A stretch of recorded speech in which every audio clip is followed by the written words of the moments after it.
Making $100,000 a year used to mean you were rich. Today, 51% of six-figure earners are living paycheck to paycheck. How does a massive salary just disappear? It's not one big mistake, it's 7 quiet habits. Today, we expose the traps keeping high earners broke. We're not talking about yachts or luxury splurges. We're talking about the small, everyday choices quietly draining your income. If you want to keep the money you work so hard to earn, you need to cut these patterns out starting now. Most people never notice them. That's exactly why they stay broke. Over the next few parts, I'll break down the 7 silent money leaks that could be costing you more than you think. Pay attention. This might change how you use your money forever. Meet Sarah. She works in website administration and SEO for a large company.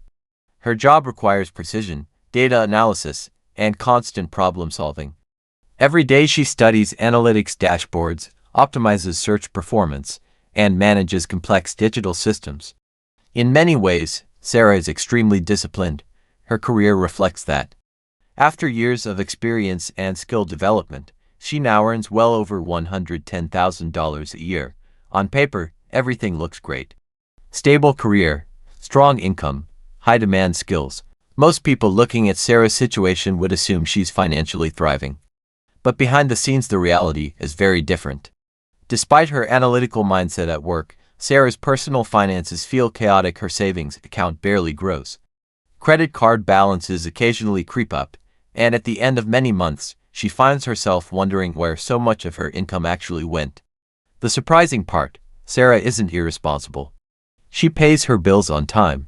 She understands budgeting in theory. She knows how compound interest works, yet a quiet pattern keeps undermining her progress.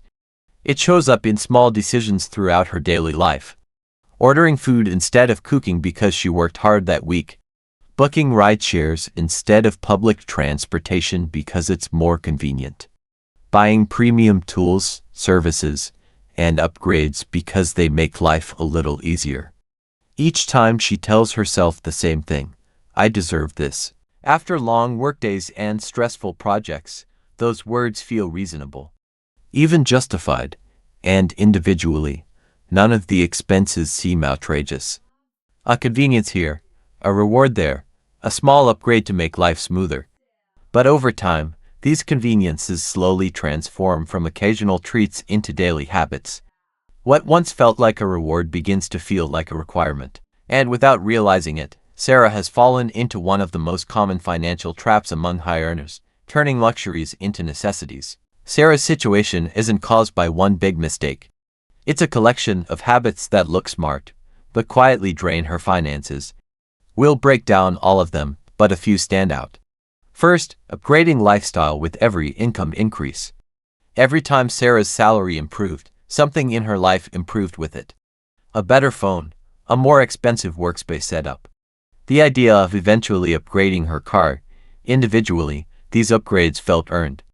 But together, they created a pattern. Her income was rising, and so was her baseline cost of living. Next, outsourcing basic tasks in the name of convenience. After long workdays, Sarah often chose the easiest option. Food delivery instead of cooking, ride-hailing instead of planning transport, paid services instead of doing small tasks herself. Each decision saved time, but it also came with a cost.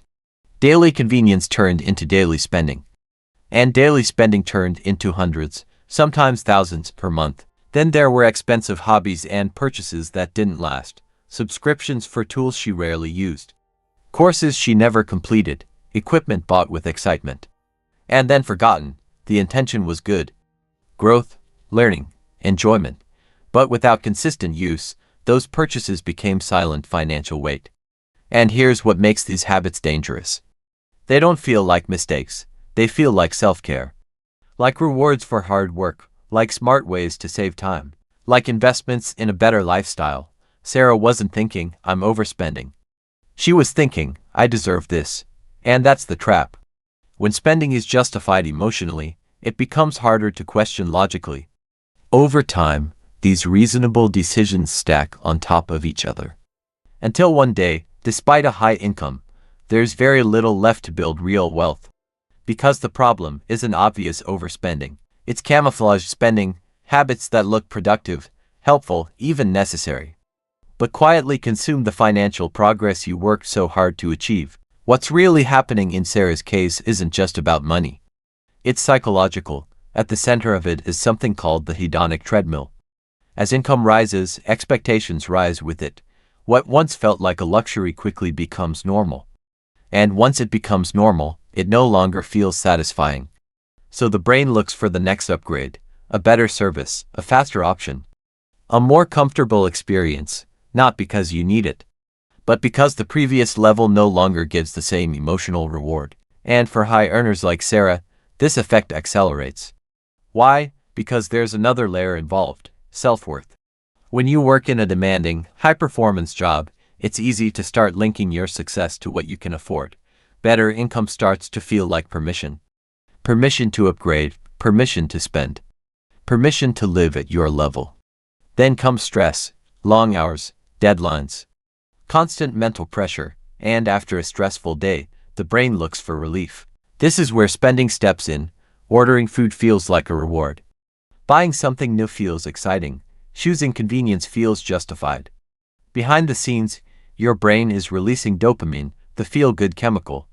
For a moment, it works. You feel better, more relaxed, even accomplished, but the effect is temporary. Very quickly, that feeling fades, and what's left? The same stress, the same pressure. And now, less money, so the cycle repeats. Work hard, feel stressed, spend to feel better, return to baseline.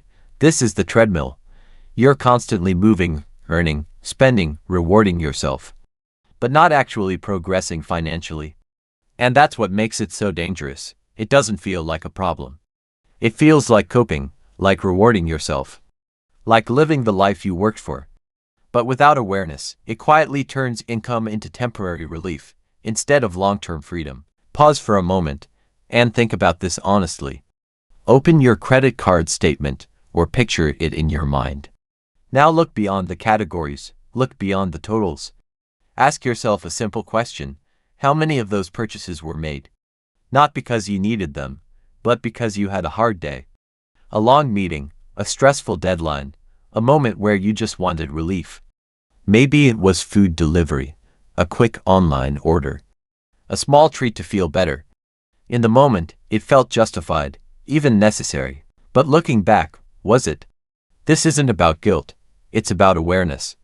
Because once you start noticing the connection between stress and spending, you begin to see a pattern most people miss, and that pattern, if left unchecked, can quietly turn your income into temporary comfort instead of lasting financial progress.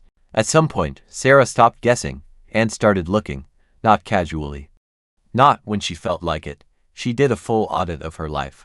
Every expense, every subscription, every small convenience she had normalized, and what she found surprised her. Her car lease alone was costing around $800 a month. At the time, it felt reasonable, reliable, comfortable, a reward for her hard work. But when she zoomed out, that single decision was costing her nearly $10,000 a year. Then came food, daily takeout, weekend orders, quick convenience meals after long workdays. Individually, nothing extreme, but together, thousands of dollars per year. When she added everything up: the car, the food, the small recurring conveniences, she realized she was spending over $15,000 a year on things that didn't truly improve her long-term life. That number changed everything, because for the first time, the small decisions didn't look small anymore. So Sarah didn't try to change everything. She focused on just 3 habits. She reduced takeout, not eliminated it, just controlled it. She reconsidered her car expenses, and she cut the subscriptions and services she barely used. That was it. No extreme budgeting, no feeling of deprivation. And yet, the impact was massive. Within months, she redirected that freed-up money into savings. For the first time, her emergency fund started growing quickly. Not slowly, not occasionally, consistently. And here's the surprising part: she didn't feel like she was missing out. Because most of the spending she cut wasn't adding real value. It was just relieving temporary stress. Sarah didn't become richer by earning more. She became richer by reclaiming money she didn't realize she was losing. And once those leaks were fixed, her financial progress finally started matching her income. Here's the reality Sarah discovered. You cannot outearn bad habits.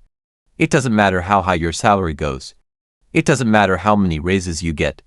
If your money is leaking in small, unnoticed ways, it will eventually catch up with you. Think of it like a bucket. You can pour more and more water into it, but if there are holes at the bottom, it will never truly fill.